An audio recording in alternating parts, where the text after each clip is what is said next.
Então eu vou dar início à última aula, a última videoaula da parte teórica deste curso de escrita criativa. E estarei falando sobretudo da escrita do conto.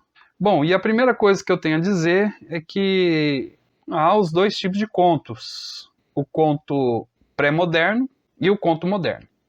Enquanto o conto pré-moderno tinha apenas a função de ensinar, de passar ali uma lição de moral, o conto moderno tem a função de nocautear, ou melhor, de causar um efeito desejado no leitor. E isso da maneira mais breve e concisa, ou concisa, possível, ok?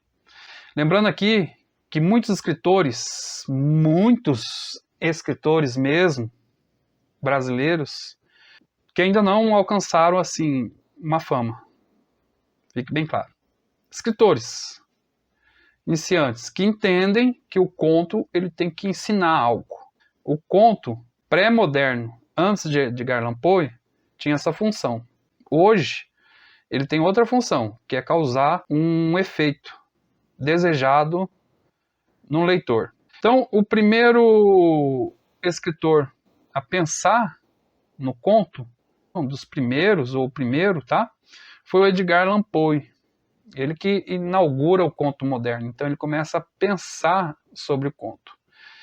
E ele vê que o conto ele precisa causar um efeito. O autor ele precisa saber que efeito ele quer causar em seu leitor.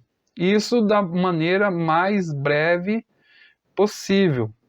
É o caso da pessoa ali na época, né? Hoje temos o metrô, hoje temos o ônibus coletivo, lotação, alguns lugares usam essa palavra, né? Lotação. Aqui na minha cidade é o busão. Então, naquela época, né, de Edgar Allan Poe, eu creio que ainda não havia o ônibus, acho que talvez o trem, né? Ou aquele o bondezinho, não sei. Então, é alguém que vai pegar o bonde ali, o trem, ao caminho do trabalho, e nesse caminho ele já tem que estar mais ou menos com um conto lido. Então ele vai ler um conto nesse caminho, nessa trajetória. Nisso, o autor tem que ser conciso, tem que ser rápido, tem que contar ali, né? Não tomar muito tempo do leitor.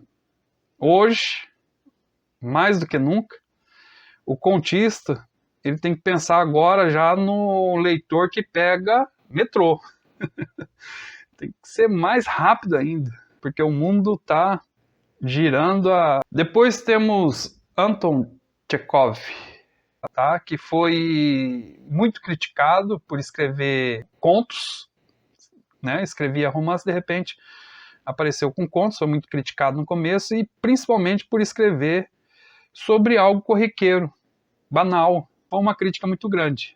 Por quê? Porque o Edgar Allan Poe, por exemplo, escrevia sobre algo extraordinário, fora do cotidiano, como um assassinato, um crime, um mistério, um suspense, algo fora do comum. Até aí tudo bem. Mas ele começa a escrever sobre o cotidiano. E ele tinha uma, assim, com o tempo, essas críticas, os críticos começaram a observar que ali havia uma grande riqueza em seus contos. E ele é conhecido por amar os seus personagens. Então, todo o pequeno, assim, alguém chorando, sabe? Ele conseguia fazer um conto fenomenal a partir do cotidiano. Depois temos aqui o Ernest Hemingway, que ele escrevia muitas histórias que no final se revelava outra. Então é a história 1, mas ele está contando a história 1, mas na verdade é a história 2 que está em jogo. Começa com ele a teoria do iceberg, que o texto ali só está mostrando a ponta do iceberg. Mas Conforme vai avançando a leitura, aí ali no final, maior parte do iceberg, né, é revelado ao leitor. O leitor fica pasmo, perplexo. Nossa, mas é sobre isso que ele queria falar. Hoje, os contistas preferem não falar, não dizer, contar. E ali deixar para o leitor concluir. Vem de Ernest Hemingway, que escreveu muito isso. Se você ler, por exemplo, O Velho Mar, você vai observar, fica bem claro no que eu estou querendo dizer. Tem o Júlio Cortázar, que aqui os contos dele, muitos não são muitos breves, mas contos longos. E aqui fica famoso, né, que o conto é a arte do nocaute. Você tem que nocautear. Aqui eu vou dar umas dicas. Uma das primeiras dicas que eu dou é você defina, né? Ou não também, tá? Mas defina o que você prefere contar.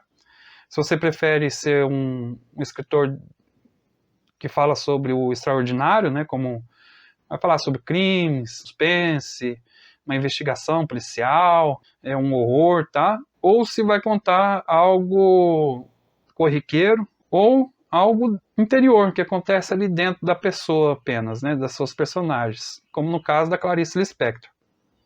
Então você vê onde que você é melhor.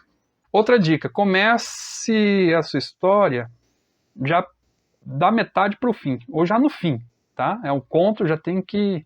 Não sei quem falou, se alguém falou assim que o conto já com as portas do inferno já abertas. Quem usa muito é o Marcelino Freire, que gosta de usar essa expressão, né? Você tem que começar com um conflito lá, as coisas já estão tudo acontecendo. Seja sempre conciso e coeso, tá? Preste atenção. Cada palavra ela tem que ser devidamente pensada, tem que ser econômico e não pode errar. No romance você pode errar bastante, mas no conto não podemos errar. Procure sempre atingir em cheio o leitor. Se não der para planejar no papel, planeje bem mentalmente. E se você escrever contos ruins, nunca jogue fora. Tem uma técnica que eu coloco o nome de, sei lá, malabares, vamos dizer aqui. Então você pode pegar um conto ruim, outro conto ruim, outro conto ruim, mas que são com personagens parecidos, e ali você misturar tudo, sabe? Dá um excelente conto. O meu conto, Na Pele do Negro, ele é um conto razoavelmente extenso, mas que antes ele era uns 3 ou 4 contos. Eu falei, tudo igual, tudo parecido, vou juntar tudo. Esses textos ruins meus aqui, e deu num belo conto. Por fim, aqui a preparação do original. Isso vale para o conto, para todos os gêneros, para a novela, para o romance. Quando você termina o seu livro, né, o seu escrito, você deixa lá de lado, né, esquece um pouco, deixa amadurecer. Aí depois você releia, aí revise e principalmente reescreva. Tem um leitor que relê, a releitura é sempre melhor do que a leitura. E a reescrita é sempre 1000 vezes melhor do que a escrita.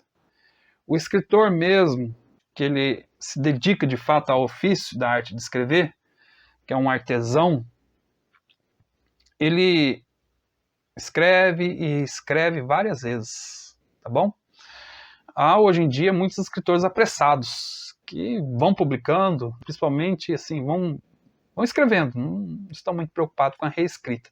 Mas a reescrita é o segredo de ouro. E por fim, antes de publicar o seu livro, né, você submeta os seus originais aos leitores críticos, editoriais também, que vai dizer qual é o seu público, quais são as editoras que você pode enviar os seus originais, e leitores sensíveis. Eu acho isso, no começo eu era resistente, mas hoje eu acho assim importante, sabia? Você vai ver mestres, ele vai lá, faz o mestrado em literatura e escreve. Só que o que ele escreve não agrada algumas pessoas, tá? Ele acaba afetando, atacando alguns grupos, né, de minoria, e no final não ficou legal, não tinha necessidade daquilo. Então é muito importante isso aí, tá joia? Bom, então aqui é o fim da parte teórica do curso, tá? Na próxima videoaula já é sobre a parte prática, tá ok? Forte abraço, tchau, tchau. Depois temos Chekhov. Depois temos Chekhov. Passando.